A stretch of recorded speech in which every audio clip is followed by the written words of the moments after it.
மேடையில் இருக்கின்ற நண்பர்களே, என் தம்பிகளே, உறவினர்களே, குறிப்பா தலைவர்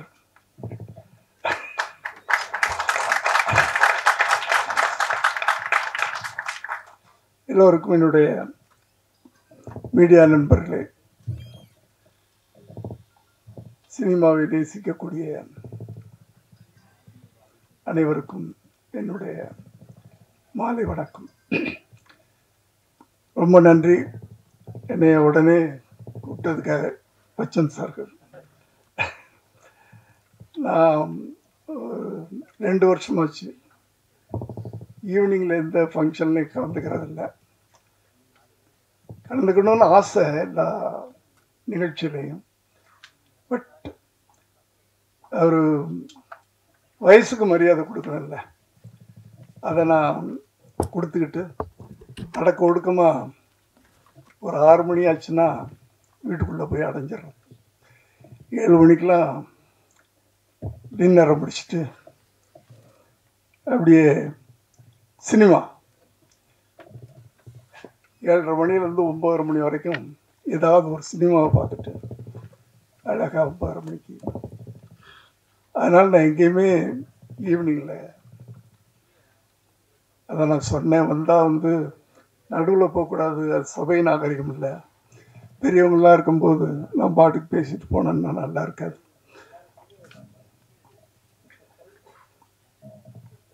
நான் உயரத்தில் சொல்ல, பல விஷயங்கள் அதில் அடங்கியிருக்கு. என்னை விட பெரியவங்களாம் இங்கே இருக்கிறாங்க. தலைவர்கள்லாம் இருக்கும்போது தொண்டர்கள் சின்னவங்க தான்மா.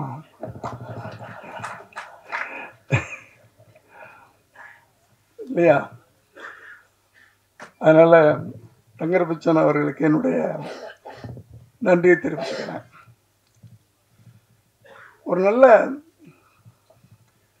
ஒரு எப்படின்னு சொல்றது தெரியல, அந்த நினைப்பு இருக்கிறது இல்லை.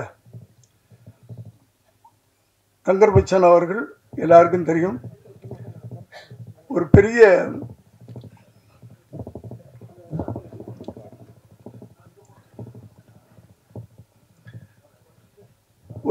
இயக்குனர். பல காவியங்களை தமிழ் திரையுலகத்துக்கும் தமிழ் மக்களுக்கும் கொடுத்தவர்.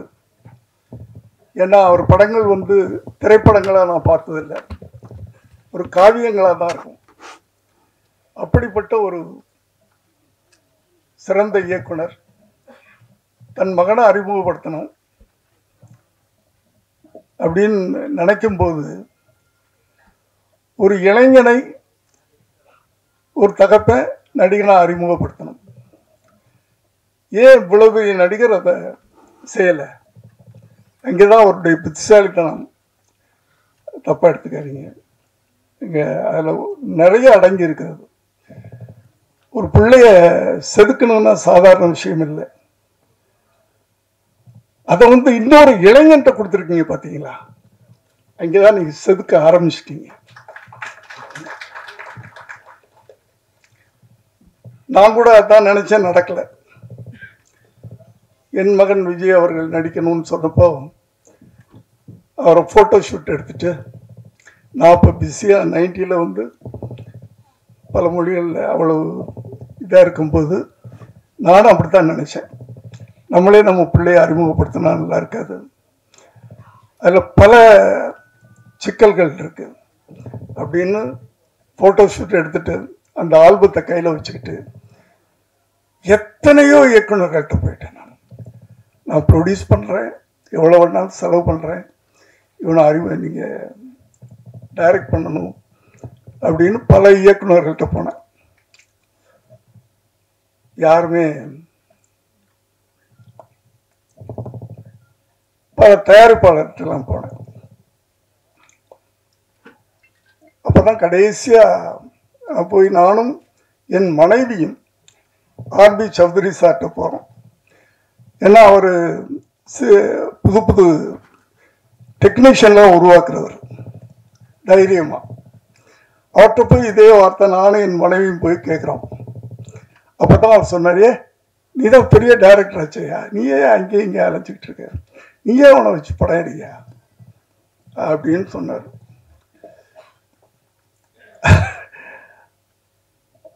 அதனால தான் நான் வந்து கட்டாயமாக அவரை வந்து நானே வச்சு படம் எடுக்கக்கூடிய ஒரு சூழ்நிலை உருவாச்சு. ஆனால் தங்கர் பச்சான் அவர்கள் ரொம்ப அழகான வேலையை பண்ணியிருக்கிறாரு. ஒரு இளைஞனை அறிமுகப்படுத்தணும், அந்த இளைஞர்கள் மத்தியில் போய் ஒரு நடிகனா பச்சக்குன்னு நெஞ்சில் நிற்கணும். அப்படின்னா இன்னொரு இளைஞன் அந்த இளைஞனை உருவாக்கணும் அப்படின்னு நினச்சி அந்த பொறுப்பை கொடுத்துருக்கிறாரு. அவர் பாலு மகேந்திரா அவருடைய பட்டை தீட்டப்பட்டவர் அப்படின்னு சொல்கிறாங்க. எனக்கு அவர் பழக்கம் இல்லை. இருந்தாலும் அவர் இந்த படத்தின் மூலம் முதல்ல ஒரு இயக்குனராக, ஒரு இயக்குனர் சங்கத்தில் அதன் மூலமாக கூட நான் ஆசைப்படுறேன். அந்த இயக்குனர் வெற்றி பெற வேண்டும். முதல்ல ஒரு இயக்குனர் அவர் வெற்றி பெற வேண்டும்னு ஆசைப்படுறேன். வெற்றி அடைஞ்சிட்டாருன்னு படம் பார்த்தவங்க சொன்னாங்க என்கிட்ட. ரொம்ப ரொம்ப அழகா அந்த படத்தை பண்ணியிருக்காருன்னு சொன்னாங்க. கேள்விப்படும் போதே சந்தோஷமா இருந்துச்சு. அடுத்து ஹீரோ, அதாவது ஒரு தகப்பனுடைய கனவு, தன் பிள்ளை அப்படி வரணும் இப்படி வரணும்.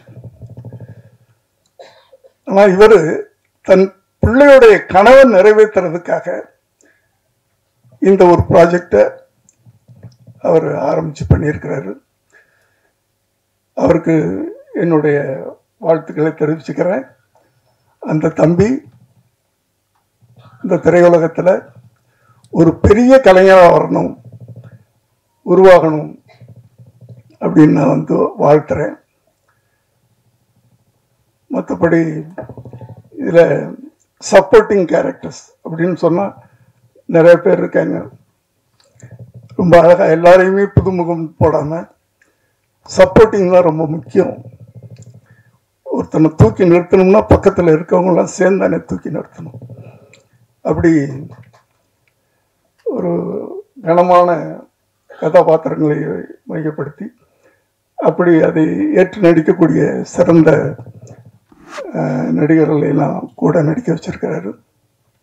எல்லோருக்கும் என்னுடைய வாழ்த்துக்கள். பேரன்பும் பெருங்கோபமும், அதுலேயே வந்து கதை, அன்பு காட்டுறவனுக்கு நான் அடிமையா இருப்பேன், அடக்க நினைச்சா என் கோபத்தை யாராலும் அடக்க முடியாது. அதுதானே கரெக்ட் தானே? கதையே சொல்லிட்டார் அந்த டைட்டில். என்னுடைய ஃபார்முலா தான் அது. என்னுடைய ஃபார்முலா, என்னுடைய குணாதிசயம். நாங்கள்லாம் வந்து ஒரே குணாதிசயங்கள் கொண்டவங்க தான். அன்புக்கு அடிமையா இருப்போம், அடக்கணும்னு நினைச்சா அவ்வளவுதான். எங்க கோபத்தை எங்களாலே அடக்க முடியாது இல்லையா? அப்படியே இருந்து அப்படியே ஜெயிச்சிட்டோம். அது ஒரு விஷயம். ஸோ இந்த படக்குழுவினரையும் சம்பந்தப்பட்ட அத்தனை பேரையும் நான் மனதார வாழ்த்துறேன். இந்த படம் ஒரு பெரிய வெற்றி அடையணும். ஏன்னா சின்ன படங்கள் தான், சிறு முதலீட்டு படங்கள் தான் ஓடணும். அதுக்கு என்ன பண்றதுன்னு தான் தெரியாம தவிச்சுக்கிட்டு இருக்கோம். திரையுலகமே திகைச்சு போய் நின்றுகிட்டு இருக்கு. அதுலேயும் ஒரு மெசேஜ், நீங்க தங்கர் பச்சான் சார் எடுத்துக்கிட்டீங்கன்னா அவருடைய படங்கள்லாம் ஆணித்தரமான ஒரு அழகான ஒரு செய்தியை சொல்லுவார். மெசேஜ் சும்மா எடுத்துட மாட்டார். கத்தி, ரத்தம், வெட்டு, குத்து, அது அவருக்கு தெரியாதது. காவியங்கள், அவர் இந்த படத்தை வழங்குறாரு அப்படின்னு சொன்னா அதுவும் ஒரு காவியமாகத்தான் இருக்கும் அப்படின்னு நான் நம்புறேன். நான்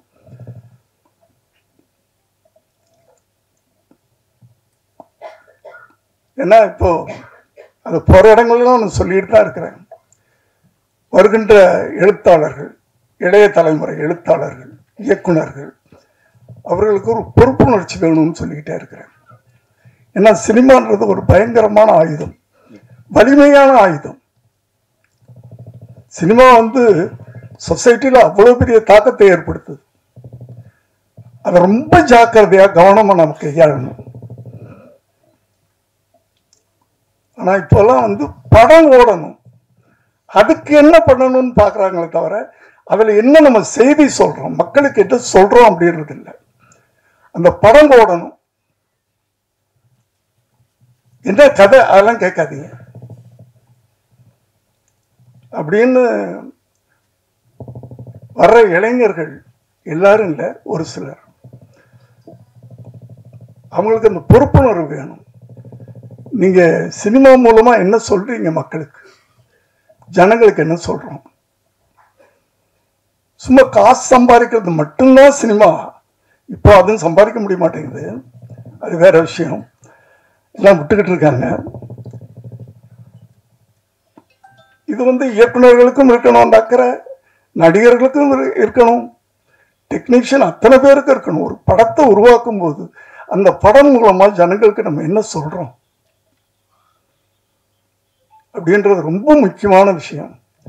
இதை நான் ஒவ்வொரு மேடை கிடைக்கும் போதெல்லாம் இதை நான் அழுத்தி அழுத்தி சொல்லிட்டு இருக்கிறேன். நான் ஆகவே குறிப்பாக நான் யாரையும் சொல்லலை, எந்த நடிகரையும் சொல்லலை, குறிப்பாக எந்த இயக்குனரையும் சொல்ல, எந்த எழுத்தாளரையும் சொல்ல. வருகின்ற இளைஞர்கள், சமுதாயத்தை மாற்றுங்கள். உங்கள் கையில் ஒரு வலிமையான ஆயுதம், சினிமா என்ற ஆயுதம் கிடைத்திருக்கிறது. அந்த ஆயுதத்தை கவனமாக நீங்கள் பயன்படுத்தணும்னு கேட்டு இந்த படம் மிகப்பெரிய வெற்றி பெறணும்னு வாழ்த்தி விடைபெறுகிறேன். நன்றி, வணக்கம்.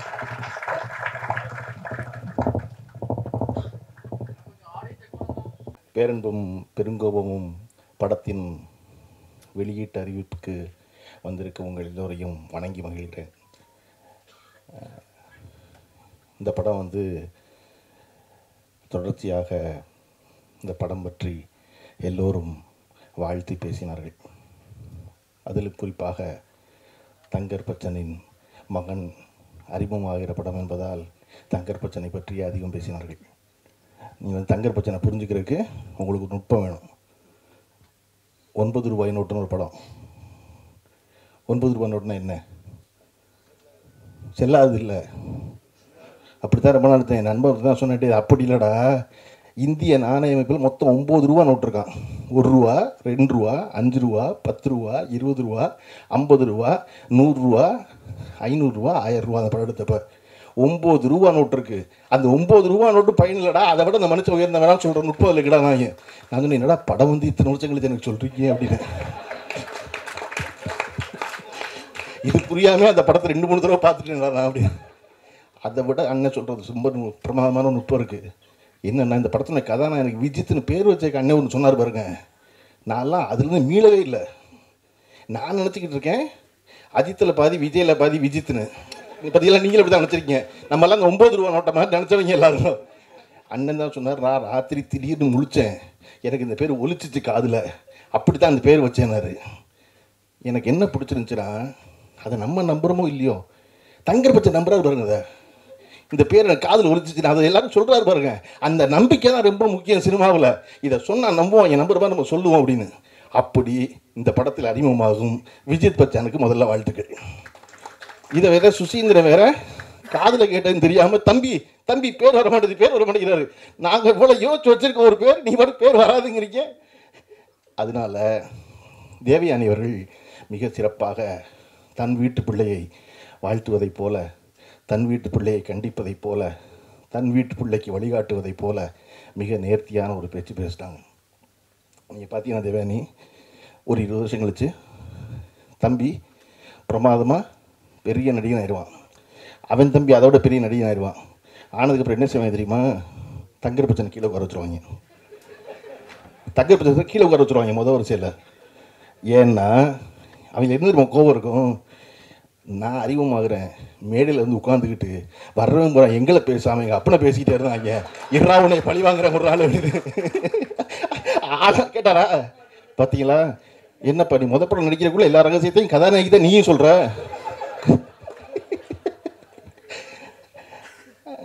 இந்த படத்தினுடைய இயக்குனர் சிவபிரகாஷ் அவர்கள் என் அலுவலகத்தில் நான் இருந்த நாட்களை விட அதிக நாட்கள் இருந்தவர். நான் போகிறோன்னதுலேயே என் அலுவலகத்தில் இருப்பார்.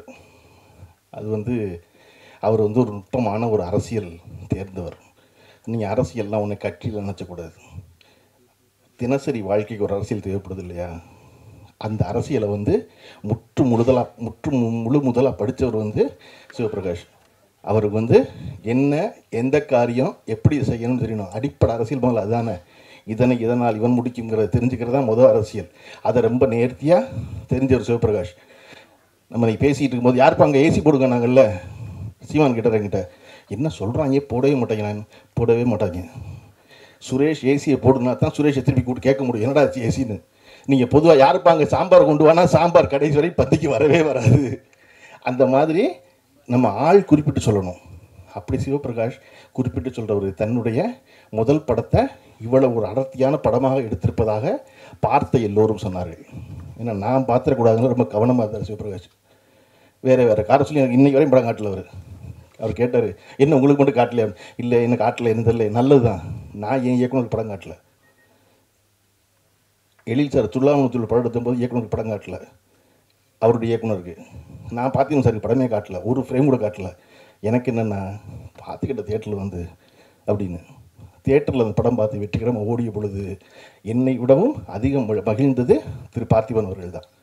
அதை போல் இந்த படம் பெறும் வெற்றிக்கு சிவபிரகாஷோட அதிகம் நான் மகிழ்வேன். இன்னொரு முக்கியமான விஷயம்,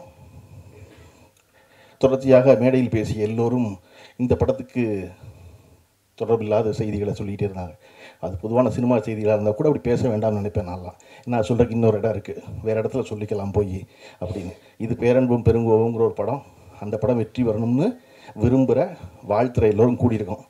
ஆனால் அப்படி சூழலில் உதயகுமார் அவர்கள் போல், இசைசி அவர்கள் போல் படம் ஓட மாட்டேங்குது சொல்லாது. படம் ஓடும். எப்படி படத்தை ஓட வைக்கிறேன்னு தெரியல, நல்ல படம் எடுத்தால் ஓடும். அவ்வளோதான். அது ரொம்ப சிம்பிள். ஏன் படத்தை ஓட்ட வைக்க முயற்சி பண்ணுறீங்க? ஓட்ட வைக்க முயற்சி பண்ணாதீங்க. படத்தை நல்ல படம் தான் ஓடும். அப்படி தான் ஓடி இருக்குல்ல படம் இல்லையா?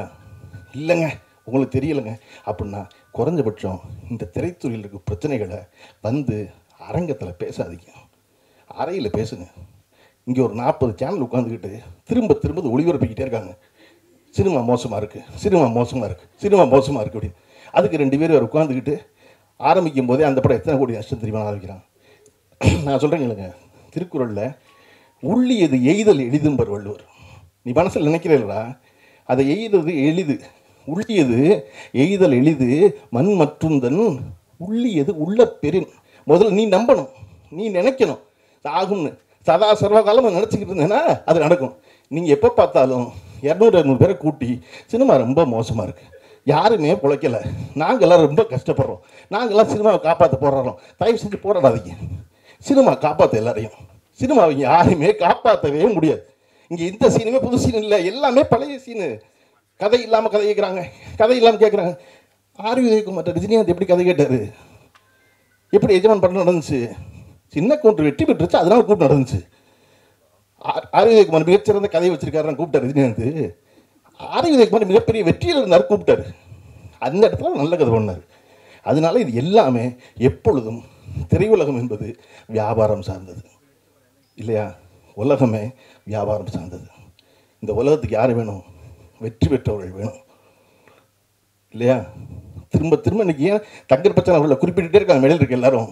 அவர் வெற்றி பெற்றவர். ஏன் தேவயானி அவர்கள் நன்றியோடு சொல்கிறாங்க?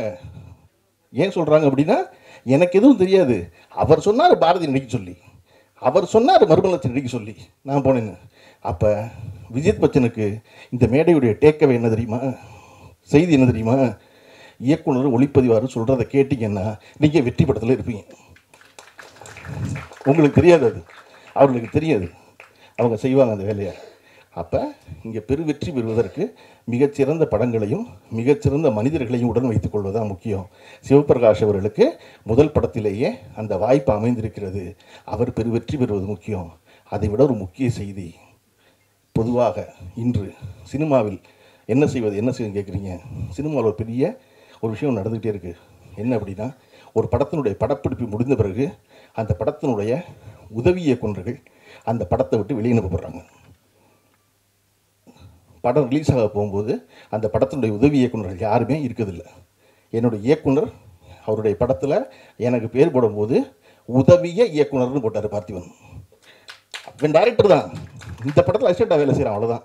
உதவி இயக்குனர்னு பேர் போட்டார். அதை போல் ஒரு படத்தில் வேலை செய்யும்போது இன்றைக்கு இருக்கிற சூழலில் படம் முடிஞ்ச உடனே படம் வெளியாகிறது இல்லை, தாமதமாகுது. அந்த நேரத்தில் முதல்ல செலவை குறைக்கிறவங்க கண்டுபிடிச்சிருக்க வழி உதவி இயக்குனர் அனுப்பிச்சிடுறது. சிவபிரகாஷ் இந்த ஒரு வாரம் இந்த படத்தினுடைய இந்த முன்வெளியிட்டு ஆரம்பிக்கும் போது சகல வேலையும் ஒரு தனி மனிதனாக பார்க்க வேண்டிய கட்டாயம் இருந்ததுக்கான காரணம் இந்த படத்துடைய பட்ஜெட்டில் முதல்ல பண்ணுற ரெஸ்ட்ரிக்ஷன் என்ன அப்படின்னா அசிஸ்டன்ட் வீட்டுக்கு அனுப்பிச்சது. இது நீங்கள் எல்லா படத்திலும் நடக்குது. நான் உங்களுக்கு சொல்கிறேன் கேளுங்க, ஒரு படத்தை வெற்றி பெறும்னு அந்த இயக்குனரை விடவும் ஆழமாக நம்புறவன் அந்த படத்தில் உதவி இயக்குனர் தான். இயக்குனர் எல்லா புகழையும் அடைவார், படம் வெற்றி பெற்றார். உதவி இயக்குனர் அடைகிறதில்லை.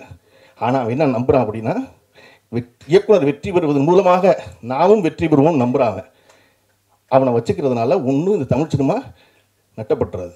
நீங்கள் கியூபு கட்டுற காசு 5000 கட்டுறாரு ஆந்திராவில், 12000 கட்டுறாருங்கெல்லாம் அப்புறம் அறைக்குள்ளே பேசுவோம். அது இங்கே தீர்வு கிடையாது யார்ட்டையும், அது அறைக்குள்ளே பேச வேண்டியது. ஆனால் உதவி இயக்குனரில் இப்படி நடத்துகிறாங்கிறது அரங்கத்தில் பேச வேண்டியது. அது ரொம்ப முக்கியம். அதை போல் இந்த படம் மட்டுமல்லாது எல்லா படத்திலும் தொடர்ந்து மிகச்சிறந்த இயக்குனர்கள் வர வேண்டும். வருவதற்கு சினிமா எல்லா வாய்ப்பையும் எல்லா கதவையும் எப்பொழுதும் திறந்து வைத்திருக்கிறது. சிவபிரகாஷுக்கு திறந்து வைத்திருப்பதை போல இந்த படம் ஆரம்பித்தது ஒரு ப்ரொடியூசர், அதுக்கப்புறம் நடத்துனது ப்ரொடியூசர், அதுக்கப்புறம் நீ படத்தை வெளியிட்டு வந்திருக்கிறது 3வது ப்ரொடியூசர். ஏன்னா அந்த படம் தனக்குரியவர்களை தேர்ந்தெடுத்து வெளியே வந்து சேருகிறது இல்லையா? அப்போ இதை போல அனைத்து படைப்புகளும் பெரும் படைப்புகளாக வரட்டும். எல்லா படைப்பிலும் பேரன்பும் பெருங்கோபமும் நிறைந்திருக்கட்டும். குழுவினருக்கு வாழ்த்துக்கள். நன்றி.